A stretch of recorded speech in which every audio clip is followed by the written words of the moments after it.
I want to bring in the former special assistant to the VA Secretary, Darin Selnick. He's also senior Veterans Affairs advisor for the group Concerned Veterans for America. Mr. Selnick, thanks so much for joining us. What do you and your organization want to hear from President Obama today? Well, what we want to hear is that the VA is going to be accountable. And truthfully, although I'm the last person normally to want Shinseki as secretary fired, I worked for 3 of them, he has just not done anything. He's just, you know, I talk to veterans and staff at the VA facilities. He's like the ghost secretary. No one hears, no one talks to him, and he sets the tone. And the tone he set is being part of the problem, not part of the answer. So he needs to go, and I hope the president will say that. And I also hope the president will support in Congress the VA Management Accountability Act, which is being voted on today, which will give a secretary, whether it's Shinseki or any secretary, the ability to actually fire these incompetent, destructive career employees that are the bad apples that are ruining it for the good employees. To play devil's advocate for 1 second, those who defend General Shinseki would argue that the wait time problem, the backlog, that those have been reduced.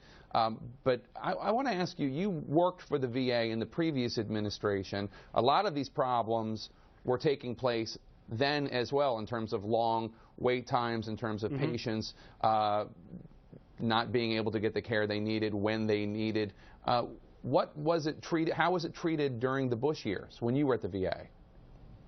Well, my experience is that the problem wasn't as bad, and I was there during the transition with the Obama team, and my office transitioned, and we were given explicit orders from President Bush to put everything out on the table, the good, the bad, the ugly, everything that was going on, everything that needed to be fixed, and that's come out that Dr. Cussman and his staff did that in the transition.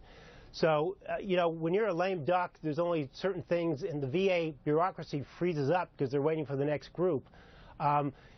These problems are systemic. They go across administrations. That's why the VA needs fundamental reform. But what happened was, and I've read the memo, the 9-page memo, this should have stopped. I mean, in 2010, the 9-page memo came out. It was a cease and desist order to all the VISN directors, to all the medical center directors. It told them exactly what the problems were. It told them to stop it and root it out, and they didn't do it. Instead, they just let it go. And that, for me, shows that they either just didn't care or they didn't know what to do, and that shows the level of incompetence. So it's more than Shinseki, it's more than Petzl. It's an epidemic failure of leadership in the VA that needs to be rooted out and fixed. Darin, stay with us. I want to go to